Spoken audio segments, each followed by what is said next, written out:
Hi, Hayden Miles here. I have been working on the gender equal access to education and the problems that lie therein. One thing that I've come to realize is that rather than being a college platform in the United States where the issue lies, this is a much bigger problem globally and especially in primary education. And so, one thing that I'm here to tackle today is the ability for people of all genders, non binary, male and female, to have access to education across the world. A lot of the issues lie overseas, however, these are reflected in the United States, especially at the collegiate level. Coming from the stakeholders' points of public officials, legislators, educational institutions, and women as the primary victim of inability to access education. One thing that's important to understand is that they all have different takes on it, and the reason that they have to change their attitudes or change how we go about the issue is different between each one of these roles. So after some conversation with one of my good friends, Sawyer Versham, who is involved with the Multnomah County School District in Portland, Oregon, after talking to them, I went through a couple of the issues that I had researched, and we found both problems, the biggest problems especially, and solutions that we could find, and that's what I'm going to deliver here today. So one thing that I want to talk about is schools being far away from families and making it hard for girls and boys to access them safely. And so the solution that we have for that is perhaps involving some additional learning so that it can be made available to everybody. And by additional learning, we mean the opportunities in different buildings, both annexes and or at community centers, so that the educational institutions can expand where they're actually getting this learning done. This will make sense for a lot of people who are unable to access transportation, so perhaps in other countries where bus systems aren't as available like they are here in the United States, this would make it easier for those people to get there. The second one we have is that learning spaces are staffed majority by male teachers, and this results in families being reluctant or unwilling to attend or have their women in their household attend school. So one thing that we talked about was that we actually do here in the United States is that working on making sure you have a fairly equal 50-50 gender opportunistic staff at the school. So we talked about recruiting male or female classroom assistants and having volunteers and trained staff that are on site and people that the kids can trust that are representing their gender in order to make them feel more safe and have their families more willing to force them to attend. I say force, but more willing to attend. Number 3, we have minimal and no sanitation facilities, and this causes low attendance for adolescent women. So one thing that we have as a solution would be working with water and sanitation colleagues within that local community to separate male and female restrooms if they aren't already there, and to create cleaner ones as well as extra hand washing facilities, and also to ensure that feminine products are going to be available for girls who might not have access to them. That's one thing that in Multnomah County they have actually provided in a few of their middle schools and high schools, is providing feminine products for people who are living below the poverty line. Another one is that female learners are at a risk of sexual violence from teaching staff, and they stop attending because of that. One thing that we wanted to focus on was creating a protective learning environment. So we would develop a code of conduct and ethics for teachers and other educational personnel, and we would actually involve local authorities in this. Local authorities could be not just involved with the code of conduct and enforcing it, but also with the children and those attending the educational institution, so they understand where their safety is and how to access it. Poor families prioritize education for boys and don't send women to school as often.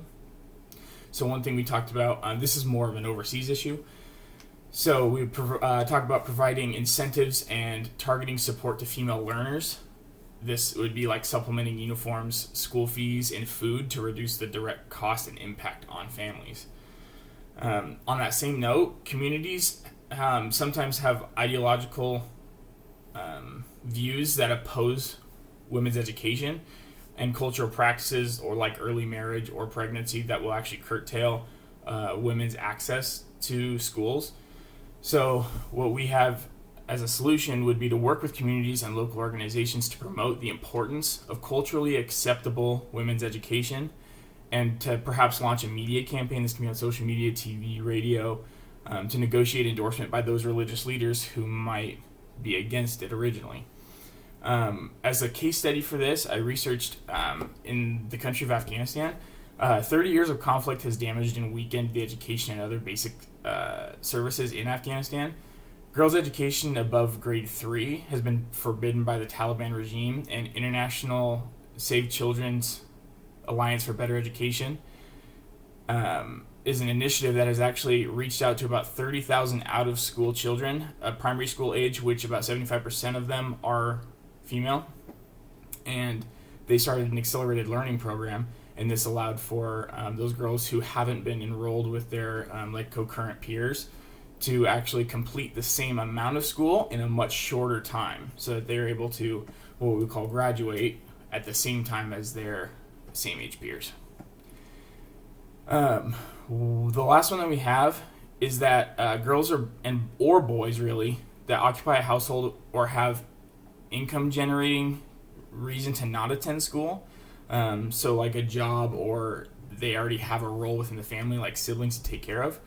Our solution here would be to perhaps include shift classes that improve flexibility for school timing, especially where you have younger siblings or children of their own being a concern, considering establishing early childhood spaces to care for those young children and other siblings so that they can attend school. In a case study for this one as well, we looked at Somaliland, and the Norwegian Refugee Council actually took a look at Somaliland and did an assessment of the children living there, and identified a significant number of the out-of-school boys that were unable to attend school because they had been engaged in stone collection, which was a income-generating activity. And it was all happening during school hours. So the NRC, in collaboration with the Somaliland Ministry of Education, started late afternoon formal classes, and it allowed boys and girls who either had jobs or were taking care of their family to attend during non-regular school hours, and this helped them participate with a flexible schedule. So creating this even in the United States might be more accessible for those people who drop out because they're going to have a job or anything like that. But the reason that a lot of these were issues is because they have to do with the community, and it's something that can be fixed through education of the community, because when the education of young women and young men is at stake, the education of the rest of society can help their education be better and allow them to have access to it. And in places where women are victimized by the inability to have education, it's important that we target our support to them, and that we incentivize their ability to go both on a cultural level by using religious leaders for endorsements and those kinds of things. So granted, overseas it's a much more difficult issue because we don't necessarily understand the culture or the issue as well, but we can attack it with the same fervency. These are good steps forward because they actually come at it from a policy-making standpoint, and they include the educational institution and the changes that need to happen there, so that the families and the women not attending school can actually see those changes and be able to help themselves attend. But it does need to come from a top-down platform, because you can't just tell people and constituents to go to school, to go get their education, to stop working. You have to come at it top-down. You have to make sure that they're incentivized. You have to make sure that the facilities are there. You have to make sure that the people who are staffing those educational institutions are right for those people to attend. So the top-down format is the one that we see as the most realistic and resolves the most disputes and allows everyone to work together.